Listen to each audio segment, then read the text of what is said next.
Hi, welcome back to Not for Lack of Tying, where today I'm going to go over how to tie a double overhand loop. Now I use this double overhand loop in another one of my videos where I make a butterfly, and I actually use this from time to time in real life as well. It's a useful knot to know. It's pretty simple to tie.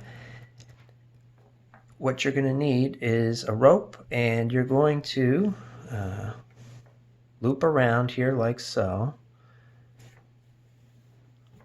Grab your rope in the left hand. See the free end?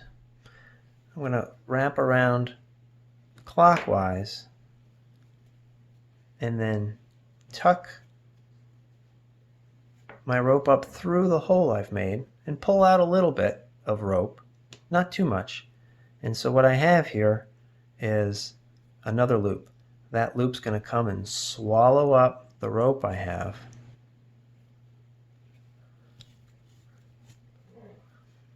And then I can pull those tight.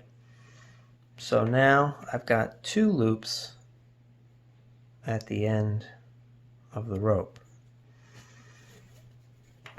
So to see that again,